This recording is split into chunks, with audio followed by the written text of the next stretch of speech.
Thank you for joining our webinar presentation, JobKeeper 2 Rules, Grants and Tax Breaks for Business. Today we're going to take you through some of the topics, the hottest topic being JobKeeper and the new rules surrounding it. We will also explore some available government grants that support small businesses, including sole traders and small to medium enterprise in our particular client base, and some of the available tax breaks. Okay, so on the agenda today, we will cover the commencement of JobKeeper 2 rules, including requirements, eligibility criteria. We're going to go through some of the decline test options, the two phases and what they mean. We will also outline some of the business support packages, particularly for our Victorian counterparts who are still in stage 4 lockdown, exhausted and over it. I will also go through some housekeeping rules now. All attendees will be muted throughout this presentation to avoid any background noise. Any questions you would like answered, please enter these through the Q&A. At stages during the presentation, we will try and stop for some live Q&A. So what we don't answer through live Q&A, they will be answered through our Q&A sessions, and the moderators will monitor these for you and try and respond as best they can.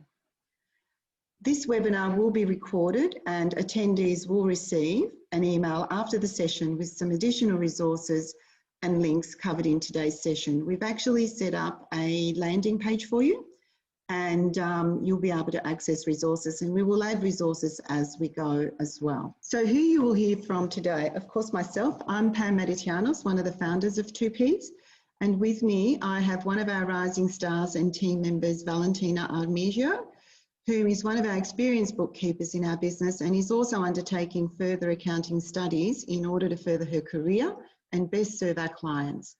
Valentina will be moderating your questions today and responding to you. Some background about 2Ps. 2Ps is a nationally recognised award-winning software consulting, advisory and bookkeeping business. We're based out of Malvern in Victoria in dreaded lockdown. We service clients both nationally and some internationally. We've worked with many small to medium businesses for over 15 years, delivering solutions for their growth and business longevity. With us today, we have special guests, EWM Accountants, who are valued partners of 2Ps. Joining me are Anna Eidlich, who is the Managing Director of EWM Accountants, and Anna comes with 15 years of practical experience in the full spectrum of tax and accounting and business advisory. Anna's innovative approach to problem solving and people management has made EWM Accountants the successful, vibrant firm it is today.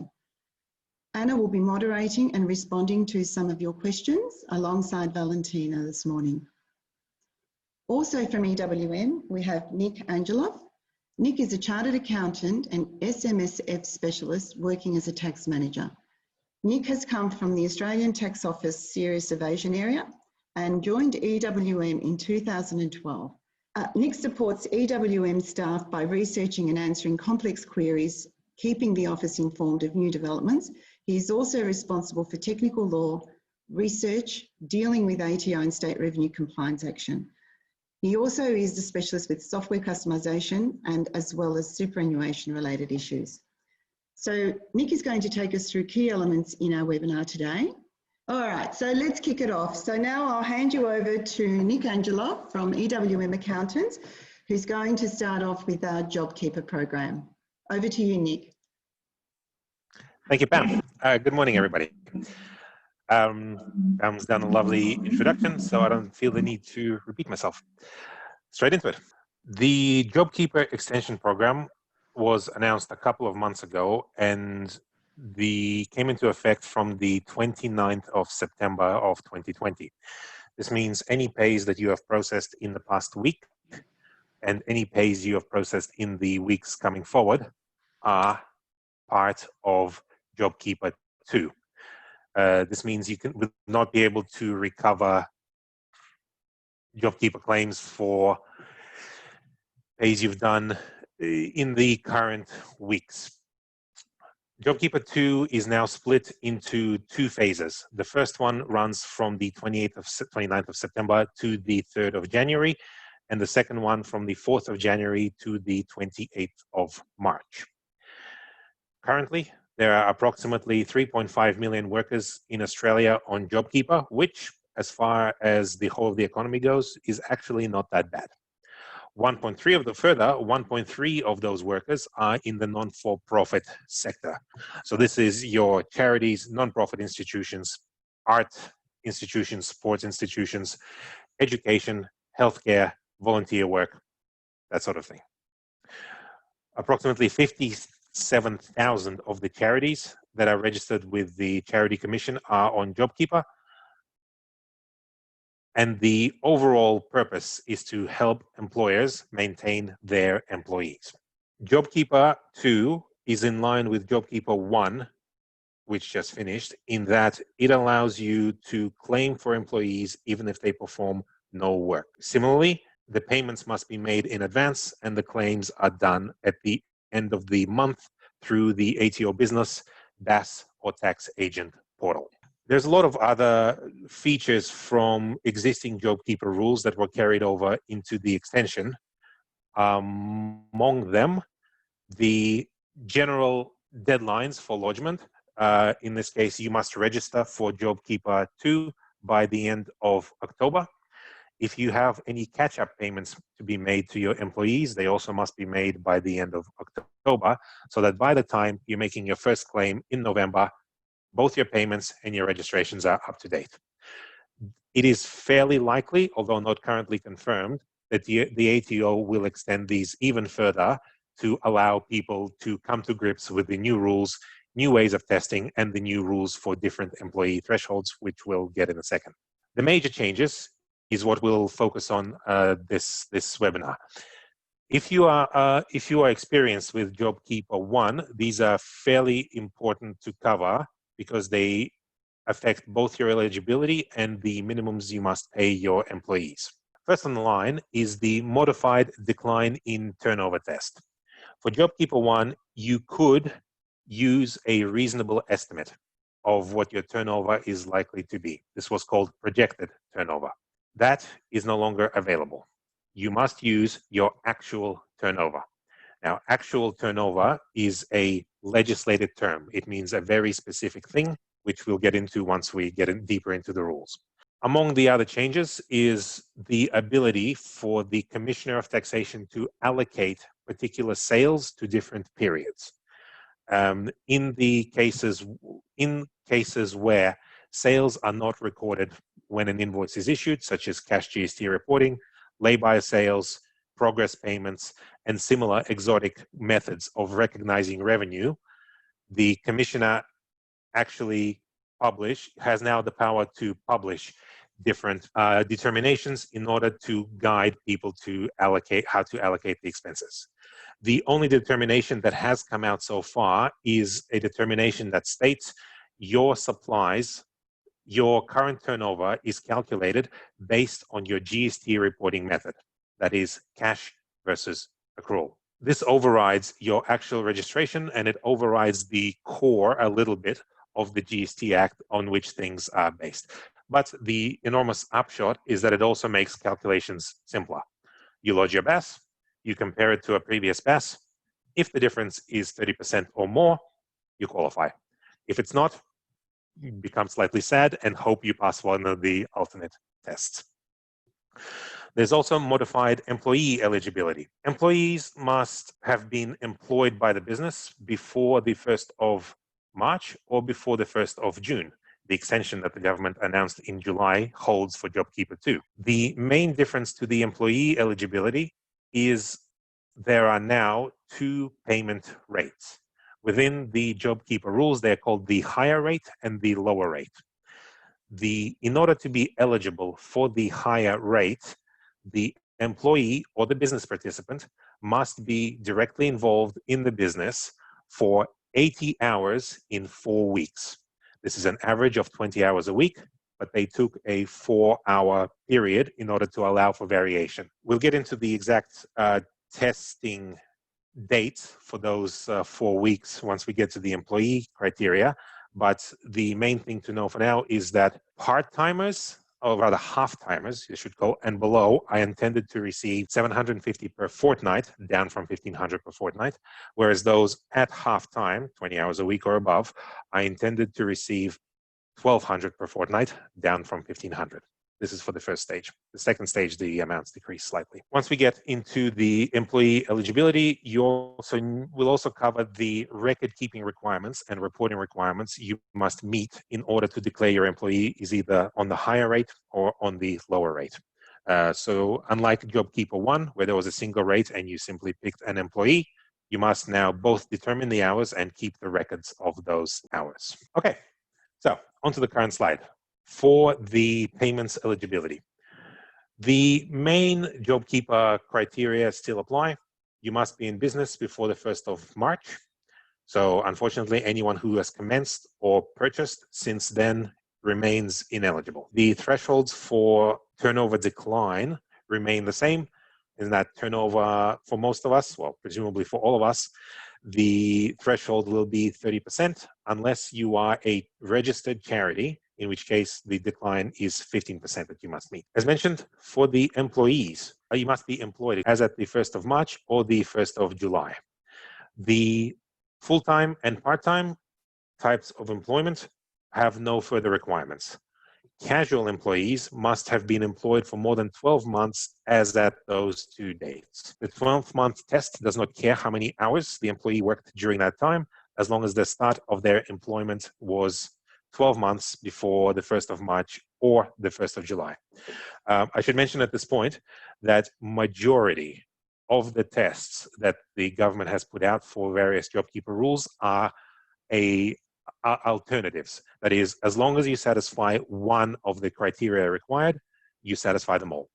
So there is no scenario where you have to be employed both at 1st of March and 1st of July. There's no scenario where you have to satisfy the basic test and an alternate test. As before, the exact same form is used to nominate an employer that a particular employee can claim through.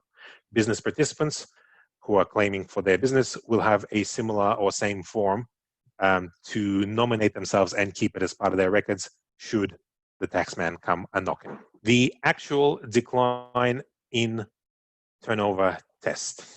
As I mentioned at the start, there are now 2 parts to the JobKeeper extension. The first from October to the first week of January, and then from January to the first week of March. The eligibility for each of those quarters is determined by passing the 30% decline in turnover test in the quarter immediately preceding it. Let's unpack that sentence for a second because it's a complex one.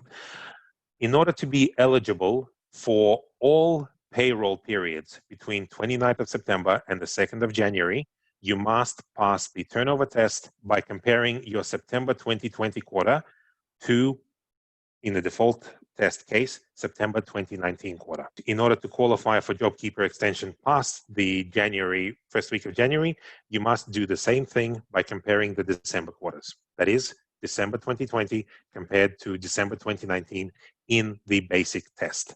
We'll cover the alternate tests in a second. As mentioned, projections are no longer a thing. You are looking at the definite and calculatable past. And again, as mentioned, the Commissioner has determined that your cash or accrual registration status determines in which period you allocate supplies.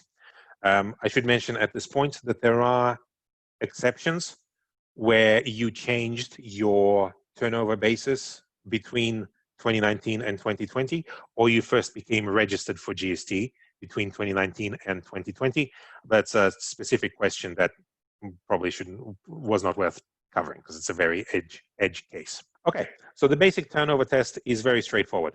You take your 2020 September turnover, you divide it by September 2019 turnover. If the difference is 30% or more, you qualify. If it is less, you do not qualify. To allow for, how would I put it? To allow for unusual circumstances, the Commissioner of Taxation has published a large number of alternate tests. These are very similar to the alternate tests that were published for JobKeeper 1. We'll briefly go through the JobKeeper alternate tests, But before I go through the categories, I'll point out the methodology sort of behind it. The basic test takes your September 2020 and divides it by September 2019. The alternate tests replace the September 2019 figure with some other figure. And there are generally three possibilities, depending on the test. One, you may replace it with the June 2020 quarter. So in some of the tests, you'll be comparing whether you suffered a 30% decline between the 30th of June and 30th of September. That's one of the possibilities. The second type of possibilities, and this one is fairly common, turns out, is you can compare the 3 months from December 2019 to February 2020. That is just before the national lockdown and the virus outbreak. So if you qualify for one of the tests, there's a good chance you can compare your pre-lockdown turnover to your September turnover to determine if you lost 30% or not. The final type of substitution of what you divide by is your average monthly turnover for the 12 months before the lockdown, and you take a sample of 3 months, essentially. So again, trying to reiterate, the basic test is September 20 divided by September 19. All of the alternate tests are September 20 divided by something else. And if that something else turns out to be high enough for you to pass the threshold, that's what we're after. A brief overview of the alternative tests. For new businesses, they are obviously not going to have a September quarter to compare things to, in which case they are allowed to compare their monthly turnover, usually average monthly turnover, and multiply by 3 months to get a full quarter. For example, a business that started in November of 2019 gets to compare their full December plus their full January plus their full February turnover compared to September. The unfortunate reality in that businesses tend to ramp up and therefore not trade well in their first several months is not accounted for this. So the odds that a new test will be able to satisfy the alternate tests is very slim, sad to say. Second alternate test involves acquisition and disposal and entity restructure, points 2 and 3 on the current slide. Now, the tests are actually very similar with very similar consequences, and they are designed to cover a situation where your 2020 September turnover is considerably higher, but not because of improved trading. Let's say, take our industry, for example, you're an accounting firm with 100,000 in September 2019 turnover. Sometime during the year, you merged with another practice, and now your combined turnover is 150,000. Now, obviously, this is not as a result of your own increase in productivity. It is because you are now 2 practices operating under one. This falls within both the acquisition, disposal, and restructure tests, where you take the first month after the acquisition, disposal, or restructure happened and use that as your denominator. That is the thing you divide by. So if you acquired or restructured a business in the last 12 months, you take the first month after the restructure, multiply it by 3, and that becomes your divisor. That's the thing you compare September to. The next 2 tests are difficult to describe without an example, but I will do my best. The first one is the substantial increase in turnover. This test essentially allows you to pick a substitute period because you are growing in turnover, and therefore it is normal that your 2019 is going to be lower than 2020. Because it's normal that your 2019 would be lower, you would fail the test, and the commissioner determined that would be unjust. So if in the last 12, 6, or 3 months, you experienced a turnover growth of 50, 25, or 12.5% respectively, you can compare the June quarter to the September quarter of 2020. That's the consequence of the test. In order to determine whether you had the increase in turnover, you literally take the preceding quarter compared to September 2020. So, for example, if you want to test whether you have a 25% increase in turnover for the September quarter, you compare September 2020, the quarter, to the March 2020 quarter. It's 6 months difference, and you compare the two. If there is a 25% increase, you are allowed to use the test. Same thing with comparing September 2020 to September 2019. If your September 2020 is 50% more than September 2019, you are allowed to use this alternative test. Now, if you are allowed to use the test, you then substitute June 2020 as your divisor in the calculation. That is, you compare September 2020 with June 2020 to determine if you've dropped 30%. Your best source for the turnover examples of what period is compared to what period is actually in the explanatory memorandum that is published together with the alternative tests, and a link of that will be available in the end resources. Moving on. The irregular turnover test is very similar in that it seeks to correct any unfair results where your business suffers significant variation in turnover. For example, your business takes $100 per month on average, so $1,200 per year. But it's, let's say it's in the construction industry where your invoicing is, while progressive, is irregular depending on the work done. So in one quarter, you might have $10, and in another quarter, you might have the other $590 that you expect for the half year. In such a case, you will almost certainly fail the basic test because the basic test says compare September to September. The irregular turnover test allows you to take the average for the year and use a 3-month sample as a divisor. So if your variance is significant enough to see if you qualify for the JobKeeper 2 test, you take your September 2020 turnover and you divide it by a 3-month average of your entire previous year. And if your variance is significant, it will average out how much, and you can actually check to see if you had a 30% drop. I should point at this point that these two, the substantial increase in turnover and the irregular turnover tests, are both the hardest tests to apply and the most common ones out of everything that's available here, under which businesses are able to qualify.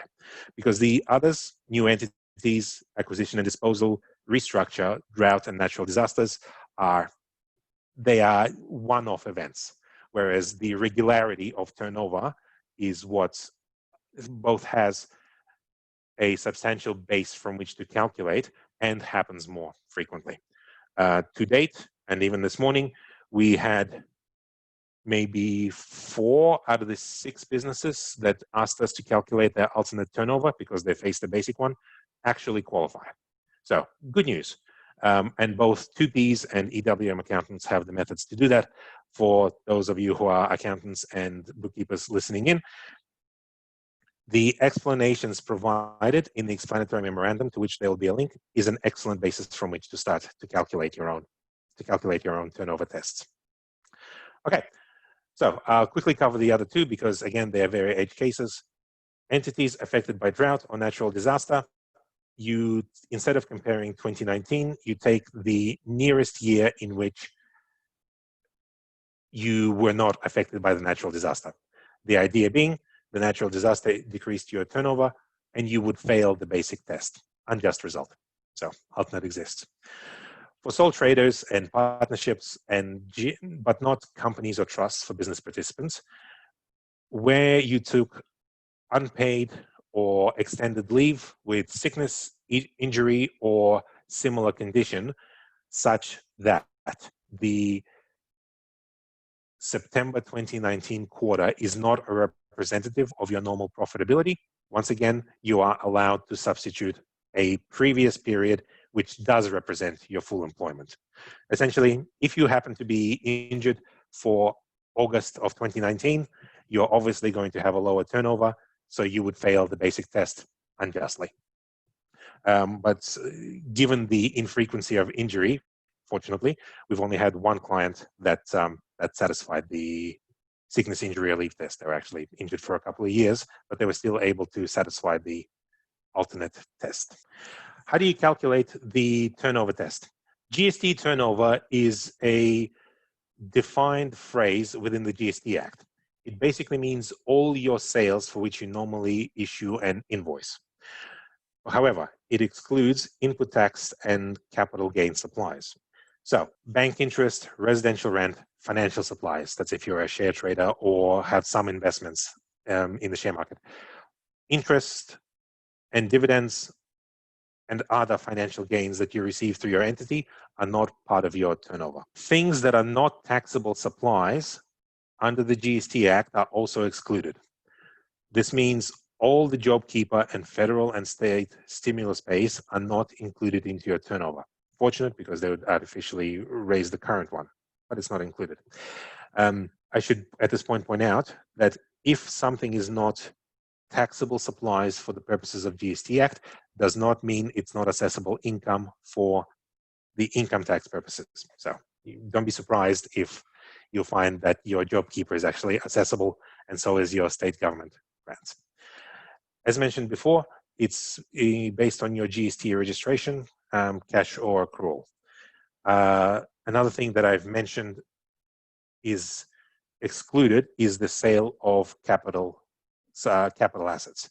So if you happen to sell property from a GST registered entity during the September 2020 period, you do not include the sale of that property in the calculation of turnover. That's because for the purposes of calculating your current GST turnover under the GST Act, you do not include sale of capital assets. Okay. Moving on. Employee eligibility. As mentioned, the new higher and lower rate are $1,200 and $750 respectively for all pay periods between 29th of September and the 3rd of January. For pay periods after the 4th of January, it is $1,000 or $650 for the higher and lower respectively. This is where we cover the 80 hours in 4 weeks test. In order to run the test, you find the last pay cycle you had, or rather the pay week or pay run, before the 1st of March or the 1st of July. You run back from that date 28 days and add up the total hours the employee worked or the sole trader worked or the partner worked, or business participant, in those 28 days. If the number of hours is 80 or greater, the employee is a higher rate employee.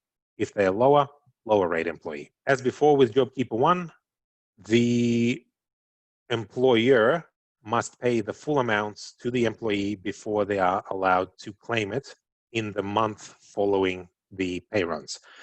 As also mentioned, the likely exception to this will be the first month, the one of October, where until you are sure whether you are entitled to be participating in JobKeeper 2, you will be allowed to catch up by the end of October for any pays that you have missed out.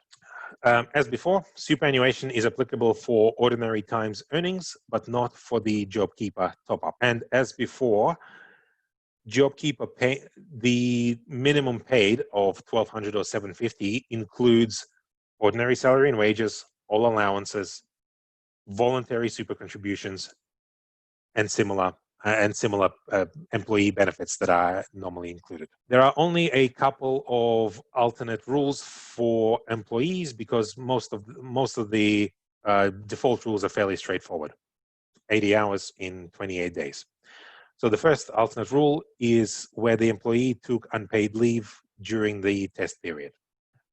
This might be due to sickness, injury, or any other reason. Generally, if the 28 days test period does not represent the average working time for an employee, you are allowed to substitute any 28-day period that does. So if somebody was injured in February of 2020, you can take their January or December 28-day period as a substitute for testing. The final rule, and this is an odd one but a necessary one, is that if you kept no records of how many hours your employees worked, you are allowed to assume that they're a higher rate employee if they've earned more than $1,500 in a 2-week period. Okay, that's a very strange rule. If you have no records of how many hours an employee worked, but they earned $1,500 in 2 weeks, which is JobKeeper 1 minimum amount, then they qualify at the higher rate. The assumption behind it is, given the average hourly wage, you'd need to work at least 80 hours in 28 days in order to earn that much. That's the main exception. It's slightly ironic that employers who keep poor records, in this case, get a slight reward if their employees qualify. But such is the nature of emergency measures. Maintaining records. It is more or less business as usual for JobKeeper 1. You will report your payments through the single touch payroll system to your employees. If you are a business participant, you will simply claim it through the business, BAS, or tax agent portal. The same calculations as for JobKeeper 1 apply, in that pay-as-you-go withholding applies on top-ups, but not superannuation. Each software provider has a separate line item for JobKeeper top-ups, and they are considered allowances for the purposes of income tax. Similar with all records, you must keep them for 5 years, and in this case, this includes the number of hours a staff member worked to determine if they are on the higher or lower rate. The changes to JobKeeper also included a number of changes to the Fair Work Act. I will go through these fairly quickly because they are not as important as the monetary consideration, and they have no complicated tests. Under JobKeeper 1, the Fair Work Act allowed you to send your employees home to a different location, perform different duties and similar measures if the instruction related to the outbreak of the coronavirus. With JobKeeper 2, you only have that ability if you have suffered a 10% drop in turnover. Not the 30% for the general rule, but 10%. So if you have staff members that need to be sent home or given alternate duties, you can only do it legally under the Fair Work Act if your turnover has dropped by 10% or more. These are called legacy employees, and the testing periods, how to satisfy the 10% decline in turnover, is in the table, and it will be in the information pack after the webinar is finished. Now, if you have employees that are eligible for JobKeeper 2, that means you've suffered a 30% drop in turnover and you don't need to pass the separate test. If, on the other hand, you fail the new JobKeeper tests and you fail the alternate rules, in order to alter the working condition of your staff, you must pass the 10% decline in turnover test with the test periods listed below. In order to make use of the permissions in the Fair Work Act, you must have a 10% decline in turnover certificate. If you have fewer than 15 employees, you can self-certify using a statutory declaration form of your relevant state. So each state has its own Statutory Declarations Act, and under that act, there is a pro forma to use.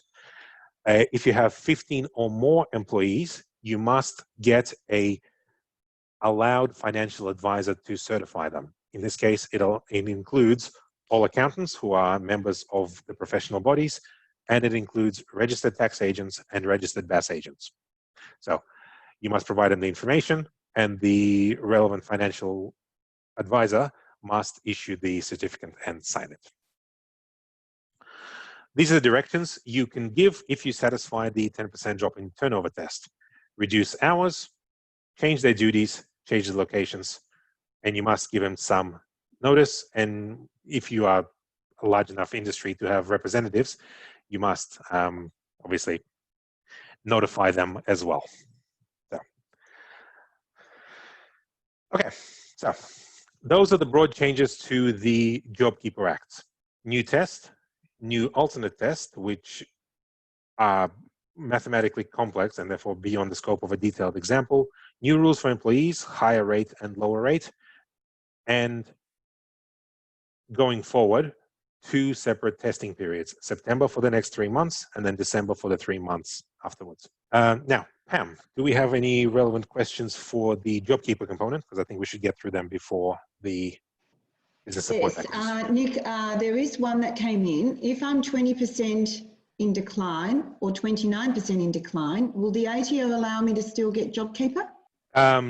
Presumably that means you are 20 or 29% September 2020 compared to September 2019.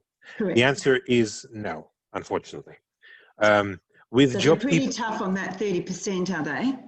correct. And the reason for that is, for JobKeeper 1, you could use projections.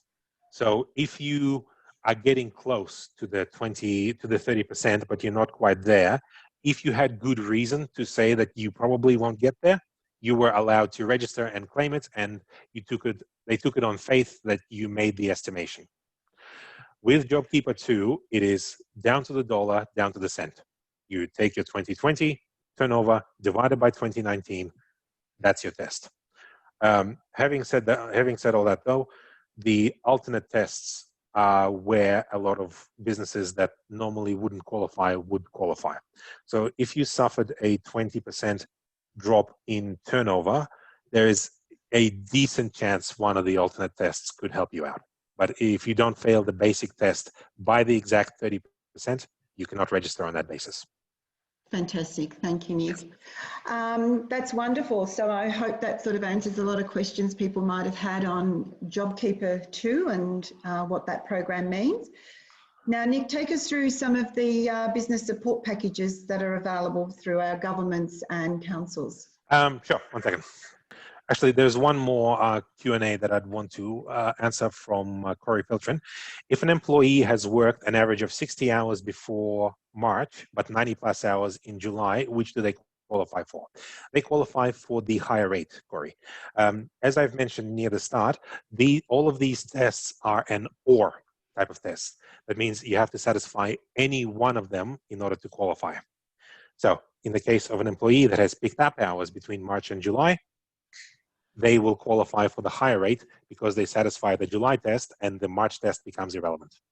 Okay, so that's a good one. And final one from John Smith, what happens if I change jobs during the JobKeeper payment period? As with JobKeeper 1, you can only claim JobKeeper from a single employer. Now, you must also have been with that employer from the 12th of March. So unless, so I'll take a step back. The only time you are eligible to keep claiming JobKeeper if you change jobs is if your former business got taken over by the new business. So that's the only time. Otherwise, if you changed your job after the 1st of July of 2020, you become ineligible to claim JobKeeper. Having said that, if your previous employment is not officially terminated, and it depends largely on your circumstances, you may be able to persuade your old employer to continue paying you the minimum and claiming on your behalf.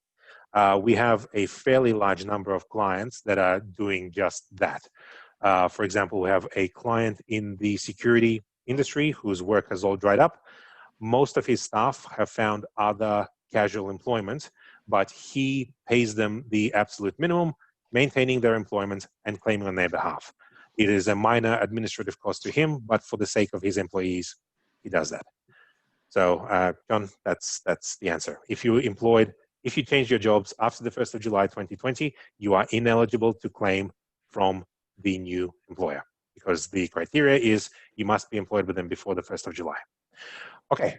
We have questions there, Nick, because we're going to run out of time, and I'd like to go through the business support packages now. Absolutely. Thank you. Okay. So, business support packages. I confess I did not expect as many participants as we did from states outside of Victoria, so most of these will focus on the Victorian grants, but there are some federal ones intermixed, so let's go through them. So, Victorians ones first. The third round of Business Support Fund is the main Victorian government stimulus. In order to qualify for it, you must employ people, you must have an ABN, be registered for GST, and crucially, be registered with WorkCover. Second crucially bit is Victorian Business Support Fund accepts the backdating of WorkCover registration.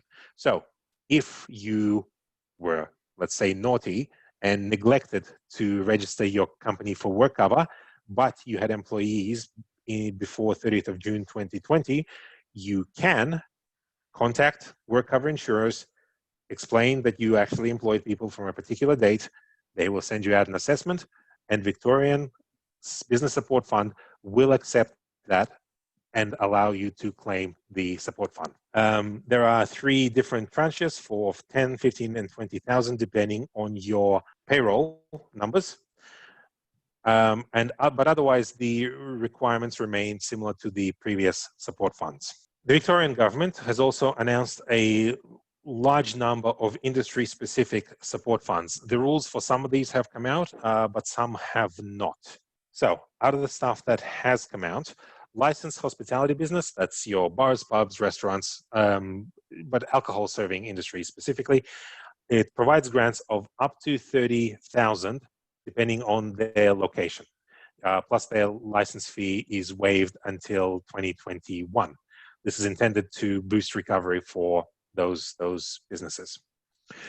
If we happen to have anyone running a ski resort, there's a grant of 20,000 to help you back up and running as well. Finally, if you're located within the Melbourne CBD, you can obtain a grant of up to 15,000, I believe, for equipment, space conversion, to make use of rooftops, courtyards, and additional space that you might not otherwise be using to make your business more COVID safe with the restrictions on capacity that are expected to be announced. Additionally, there's a grant up to 5,000 for hospitality business to help them convert their outdoor spaces. There is going to be a 20 million voucher program to assist sole traders and small businesses to get their business trending online. There are no current details for that grant, but given 2P's expertise in setting up those systems, they will certainly inform you when the details will become available. And finally, for Victorian exports, to assist them finding a new export route out of Australia, there's an additional 15.7 million, but that's likely to be more in new programs rather than direct grants to the business operators. Among the federal announcements, there is a digital job maker plan. And even though the price tag is of 800 million, over half of it is developing the national digital capacity. That's your 5G towers, that's improvements to your NBN, and subsidies to telecommunication companies to allow cheaper internet delivery. The balance of it is for software development and similar digital tools to allow businesses operate better online. One thing that we're excited about in the JobMaker Digital Business Plan is the fact that all of the government reference agencies will now be consolidated under the Australian Business Register. That's very fun for us. Okay. Very briefly, some of the ending measures and some ongoing measures. The cash flow boost for employers, which started in March 2020 and reached its peak in June 2020, will end when you lodge your September BAS. So after you lodge as you lodge your September BAS, if you were eligible for the boost, you will receive the last of it and you'll be notified how much it is at the time you lodge it. I should point out something that we discovered a couple of weeks ago, that if you had no employees during March, but you had an employee during the June quarter, and when you lodged your BAS, you did not receive your grant, you are eligible to appeal. You are eligible to ask for a review because the terms of the cash flow boost allow you to claim the entire minimum 20,000 if your first employee was paid during the June quarter. Okay, so if that applies to you, speak to your accountant. We have some lending support, which Anna might blow through in a couple of minutes. Other announced measures is an instant asset write-off for assets purchased after the 12th of March up until December of the current year. 150,000, if installed and first used, you're allowed to claim immediate depreciation. tax deductions, lower tax paid. And the final component is tax deferrals between all of the state revenues, and I am guessing even the non-Victorian ones, there are deferrals for land tax, license fees, and tax office has been fairly generous with income tax and GST deferrals. To date, we have yet to have a rejected, delayed, or payment plan application. Like I said, they have been fairly generous. So the main one we need is lending support. Anna, if you can go a couple of minutes. Thanks, Nick. Welcome, everyone. I'll just talk about the lending support for entities.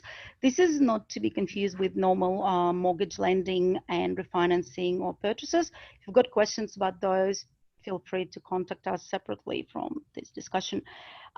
This is purely lending support for entities that was announced by government, and it's an extension that's just started on the 1st of October. Prior to 1st of October, the government has announced that they'll back business loans up to $250,000. On the 1st of October, they came out and said that that $250,000 limit will be increased to $1 million. Now, what does that mean? Because the minute a lot of businesses heard that, they thought, oh, great, I could just go and grab $1 million loan at very good rates with no problem. That does not necessarily mean that you can do it. Now, it is offered by eligible lenders, like all big four banks offer that, and some smaller ones too. And the lending is up to $1 million. Now, the government guarantees that loan up to 50% of the value of the loan. So theoretically, if something goes wrong and you can't repay, then the government would return to the bank 50% of the loan borrowed. The terms of the loan are also very good. They're 5-year terms, and the interest rate is reasonably low.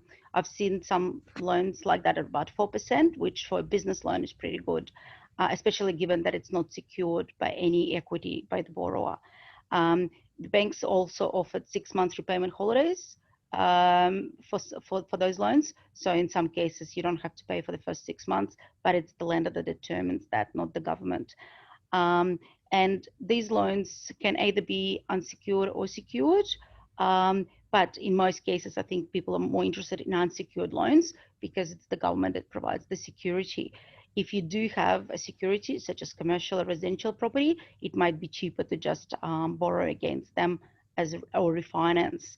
Now, these loans, I said $1 million loans started on 1st of October, and the applications are open till about 30th of June 2021. Now, although this all sounds amazing, just bear in mind that it does not mean that anybody will be eligible to receive those loans. Whoever applies to the bank would still have to go through the normal lending procedure, which means that you'd still have to provide your accounts, your tax returns, and you'd have to give a reason why you're borrowing the money, and also you'd have to explain how you'll be able to repay it. So if the business is not doing well, then if the problem for the business only occurred during the COVID period, then the banks will look at projected turnover and the plans to recover. What I've seen also is that some businesses that were not doing very well prior to COVID or had some tax liabilities or other issues prior to that, when they applied, the bank would look at the prior information and would deny the loan on the basis that you really have to get this loan. You're only eligible for this loan if you can repay it and if your problems are due to COVID-19 restrictions. If the business is not running very well, the banks will not lend on it, security or no security from the bank. So although it's a viable option and it's a good option for some businesses, it's not necessarily the solution for everyone. I think that's pretty much all I wanted to say. Thank you, Anna. Okay. Thanks, Anna. So I hope you got a lot out of those topics, but I just wanted to run through how 2Ps can support you and your business. There's an array of services that we provide, and especially during trying times, we can help with your cash flow and budgeting. We can certainly help businesses analyse some of their reporting to see how they're performing. We can support you through your payroll, and especially around redundancy and any of those, payments that you may be obligated to your employees for. Our bookkeeping services, so, you know, if you're trying to pivot your business and get out there to expand, you know, what you do best, you know, you could always outsource your business and get some support through our business. And we're also really good at analysing systems and how you run your business and come up with recommendations, suggestions, software opportunities that can help you progress and enhance your own business. Again, we're, you know, if you need clarification also on any of the packages or any of the information you sat through today, you know, do reach out and do get on our website, on our homepage, and subscribe to our newsletter. We put out lots of information and lots of free resources to our subscribers. We keep you up to date with all the latest, you know, grants and things that are coming out, facts from the ATO to try and keep everybody updated. And this brings me to the end of our presentation. I will follow up in the next day or so with a link to the recording and some downloads that you can access, particularly around government grants and fact sheets around JobKeeper. Also, do jump on our website under our COVID resources. All the Treasury fact sheets tend to be put up there. My latest weekly updates around what's going on in as far as stimulus packages and everything are also put up there. And you'll also have access to a landing page which is specifically about our webinar today. I want to thank our guests, Anna and Nick from EWM Accountants, for their valuable information and insights. And anyone who needs any further guidance, do contact us. I've put our address up there and our email, admin@twopiece.com.au.